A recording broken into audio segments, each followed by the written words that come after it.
Assalamualaikum warahmatullahi wabarakatuh. Hai sobat, kita ketemu lagi nih. Kali ini kita lanjut ya diskusi kita terkait kondisi hukum di Republik Indonesia, terkait salah satu layar pengacara Alvin Lim yang beberapa pekan terakhir menyorot dan mengkritisi lembaga hukum di Republik Indonesia, mulai dari MK, Mahkamah Konstitusi, Kejaksaan, Polri, dan menjelekannya hingga merendahkan martabatnya sebagai aparat hukum. Alvin Lim mengklaim salah satu anak dari 9 naga pengusaha yang berkontribusi pada pembangunan di Indonesia sejak zaman Orde Baru.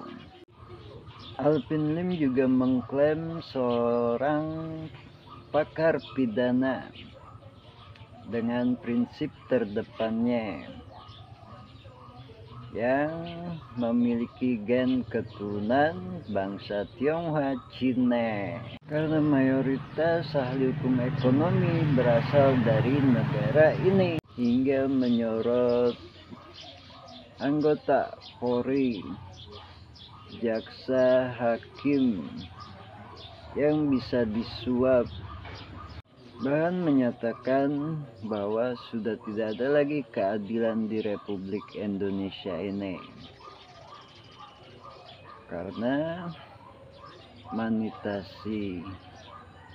Reformasi Dewi Keadilan dan timbangan neracanya selalu miring, dan itu tergantung dengan aparat hukumnya yang profesional dan terdepan untuk mensejajarkan dan berkeadilan imbang, karena sudah terlihat tak ada lagi aparat hukum menggunakan keadilan bagi seluruh rakyat Indonesia berpedoman Pancasila, lebih mengarah pada gaya hedonisme dan manitasi dari para pengusaha berkelas dan berduit.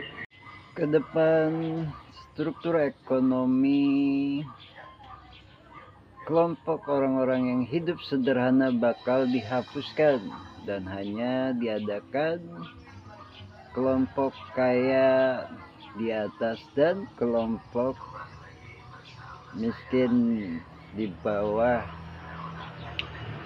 Dan ini tentunya menjadi tantangan bagi penyidik dan penyelidik aparat hukum yang terintegrasi, jujur, dan terbiasa hidup sederhana dalam tatanan struktur tata negara Republik Indonesia ini.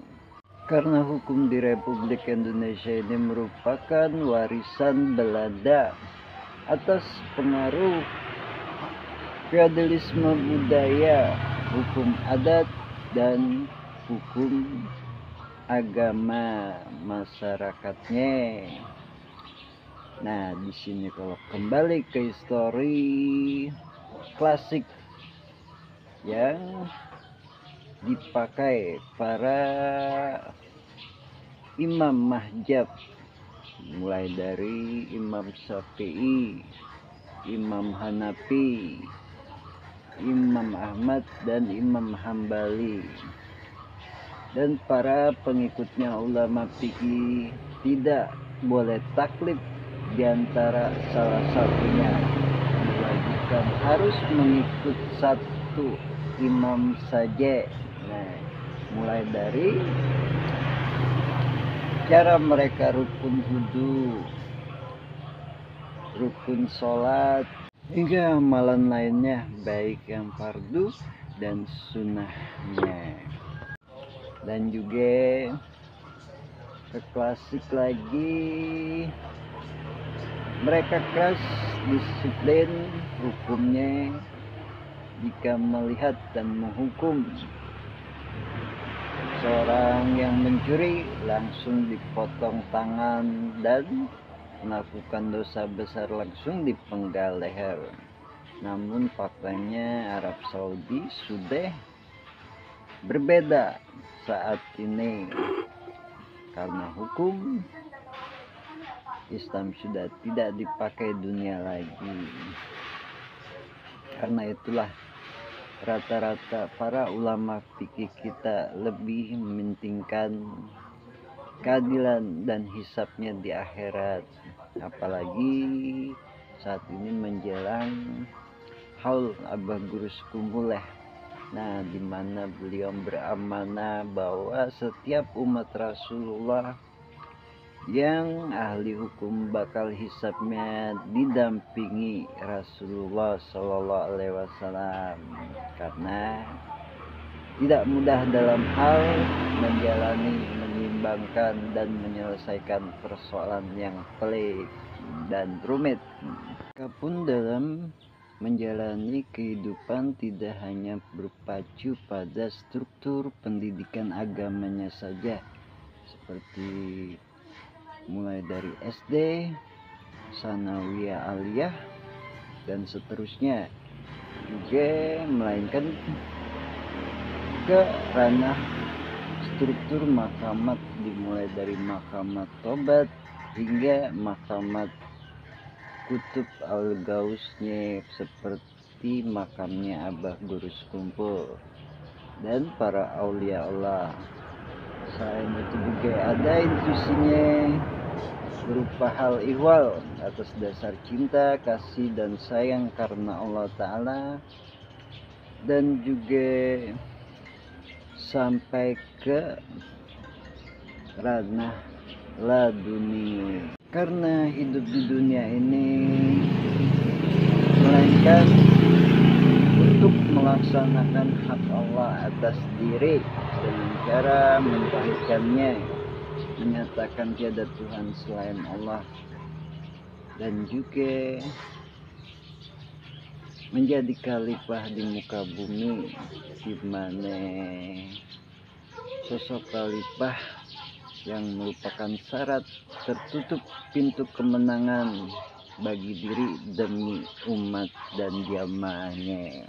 Demikian pun para intelijen baik di Kejaksaan, Polri, mereka dalam menjalankan tugasnya menelisik dari struktur tata negara ini, menjaga keutuhan NKRI dan menjaga keamanan dan ketertiban tidaklah mudah. Bahkan ada yang sampai keracunan dan juga mati di tengah jalan atau di tengah hutan. Di situ lah bentuk pengorbanan merupakan salah satu syarat hukum untuk berada di baris depan.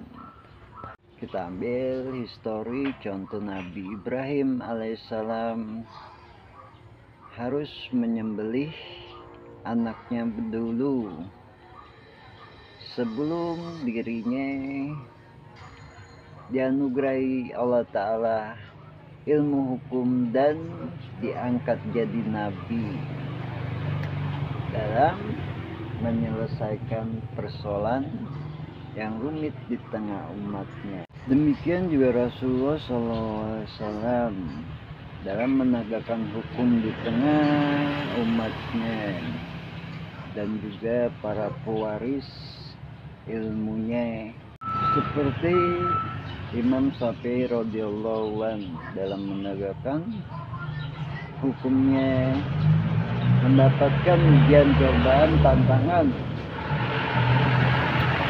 dimasukkan penjara dan seakan-akan hendak diterkam harimau.